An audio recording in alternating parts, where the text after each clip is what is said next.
Emma by Jane Austen, Volume 2, Chapter 5.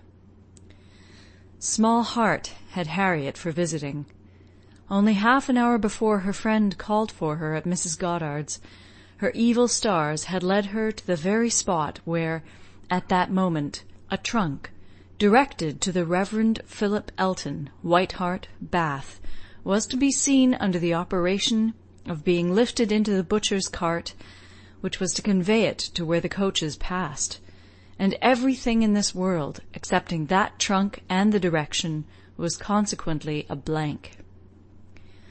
She went, however, and when they reached the farm, and she was to be put down at the end of the broad, neat gravel walk which led between espalier apple trees to the front door, the sight of everything which had given her so much pleasure the autumn before was beginning to revive a little local agitation, and when they parted, Emma observed her to be looking around with a sort of fearful curiosity which determined her not to allow the visit to exceed the proposed quarter of an hour. She went on herself to give that portion of time to an old servant who was married, and settled in Donwell. The quarter of an hour brought her punctually to the white gate again, and Miss Smith, receiving her summons, was with her without delay, and unattended by any alarming young man. She came solitarily down the gravel walk, a Miss Martin just appearing at the door, and parting with her seemingly with ceremonious civility. Harriet could not very soon give an intelligible account. She was feeling too much, but at last Emma collected from her enough to understand the sort of meeting and the sort of pain it was creating. She had seen only Mrs. Martin and the two girls.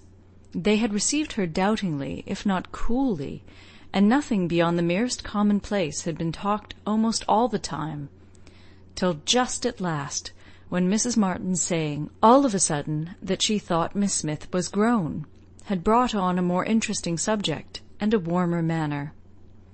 In that very room she had been measured last September with her two friends. There were the pencilled marks and memorandums on the wainscot by the window. He had done it. They all seemed to remember the day, the hour, the party, the occasion, to feel the same consciousness, the same regrets, to be ready to return to the same good understanding, and they were just growing again like themselves, Harriet, as Emma must suspect, as ready as the best of them to be cordial and happy, when the carriage reappeared, and all was over. The style of the visit and the shortness of it were then felt to be decisive. 14 minutes to be given to those with whom she had thankfully passed 6 weeks, not 6 months ago. Emma could not but picture it all, and feel how justly they might resent, how naturally Harriet must suffer. It was a bad business. She would have given a great deal, or endured a great deal, to have had the Martins in a higher rank of life. They were so deserving that a little higher should have been enough. But as it was, how could she have done otherwise? Impossible. She could not repent.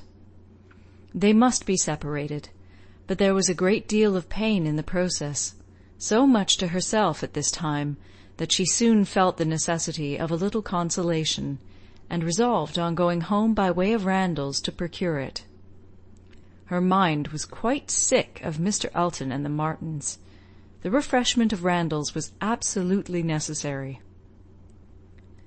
It was a good scheme, but on driving to the door, they heard that neither master nor mistress was at home. They had both been out some time, and the man believed they were gone to Hartfield. "Oh, this is too bad!" cried Emma as they turned away. "And now we shall just miss them. Too provoking! I do not know when I have been so disappointed." And she leaned back in the corner to indulge her murmurs, or to reason them away, probably a little of both, such being the commonest process of a not ill-disposed mind. Presently the carriage stopped. She looked up. It was stopped by Mr. and Mrs. Weston, who were standing to speak to her. There was instant pleasure in the sight of them, and still greater pleasure was conveyed in sound, for Mr. Weston immediately accosted her with, "How do you do? How do you do? We have been sitting with your father. Glad to see him so well. Frank comes to-morrow. I had a letter this morning. We see him to-morrow by dinner-time to a certainty. He is at Oxford to-day, and he comes for a whole fortnight. I knew it would be so.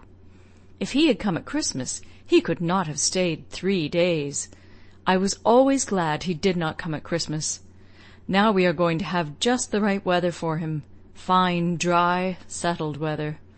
We shall enjoy him completely. Everything has turned out exactly as we could wish." There was no resisting such news, no possibility of avoiding the influence of such a happy face as Mr. Weston's, confirmed as it all was by the words and the countenance of his wife, fewer and quieter, but not less to the purpose. To know that she thought his coming certain was enough to make Emma consider it so, and sincerely did she rejoice in their joy. It was a most delightful reanimation of exhausted spirits.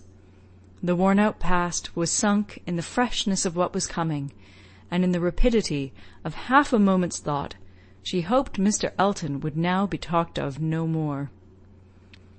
Mr. Weston gave her the history of the engagements at Enscombe, which allowed his son to answer for having an entire fortnight at his command, as well as the route and the method of his journey, and she listened and smiled and congratulated. "I shall soon bring him over to Hartfield," said he at the conclusion. Emma could imagine she saw a touch of the arm at this speech from his wife. "We had better move on, Mr. Weston," said she. "We are detaining the girls." "Well, well, I am ready." And turning again to Emma, "But you must not be expecting such a very fine young man. You have only had my account, you know. I dare say he is really nothing extraordinary," though his own sparkling eyes at the moment were speaking a very different conviction. Emma could look perfectly unconscious and innocent, and answer in a manner that appropriated nothing. "Think of me to-morrow, my dear Emma, about 4 o'clock," was Mrs. Weston's parting injunction, spoken with some anxiety, and meant only for her. 4 o'clock, depend on it, he will be here by 3, was Mr. Weston's quick amendment, and so ended a most satisfactory meeting. Emma's spirits were mounted quite up to happiness. Everything wore a different air. James and his horses seemed not half so sluggish as before. When she looked at the hedges, she thought the elder, at least, must soon be coming out.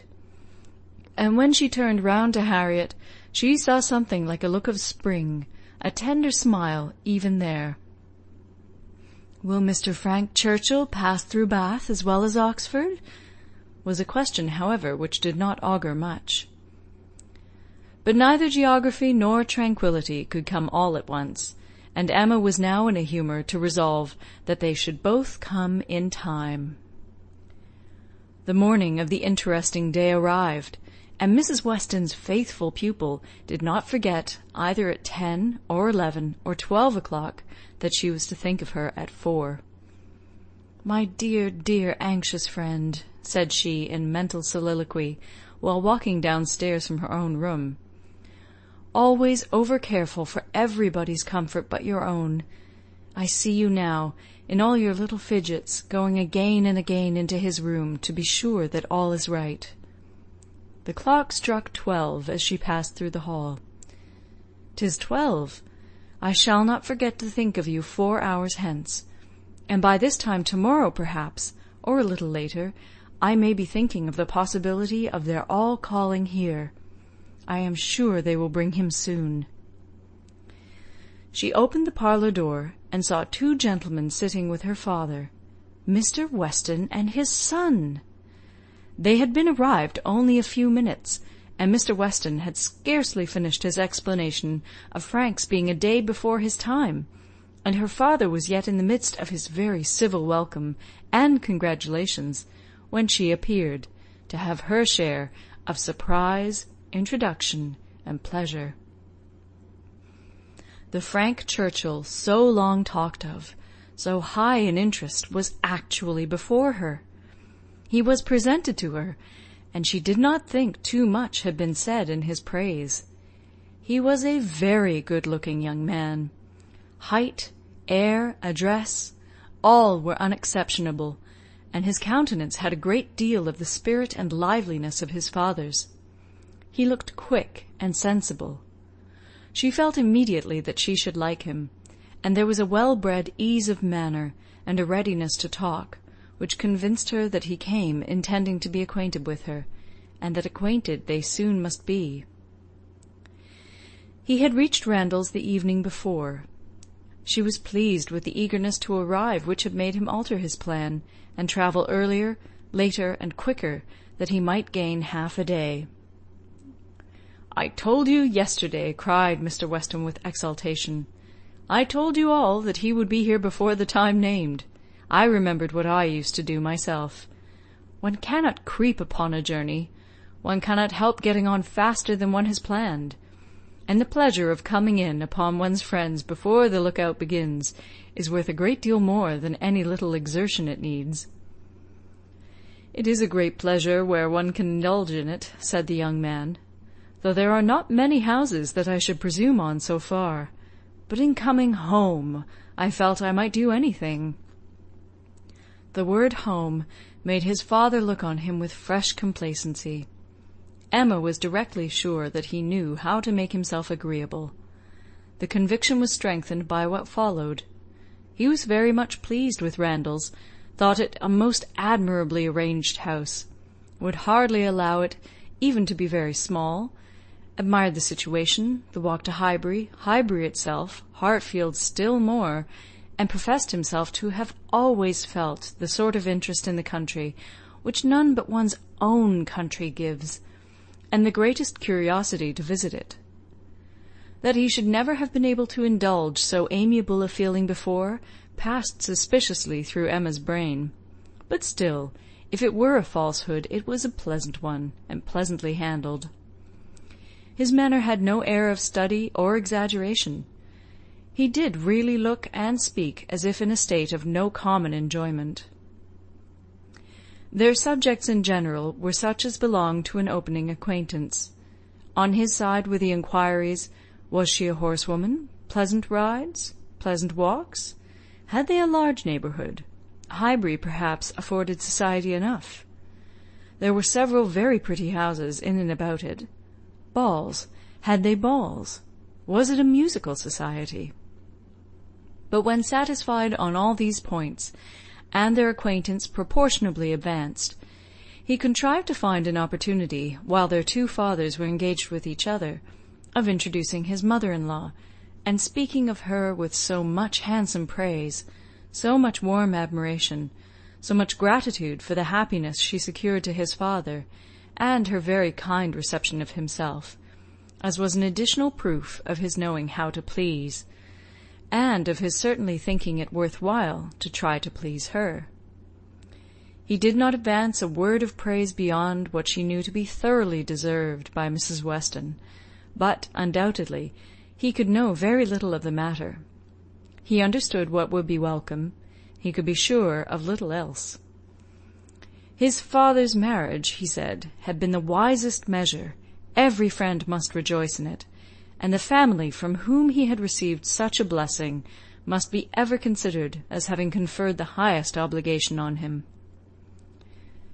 He got as near as he could to thanking her for Miss Taylor's merits, without seeming quite to forget that in the common course of things it was to be rather supposed that Miss Taylor had formed Miss Woodhouse's character than Miss Woodhouse Miss Taylor's.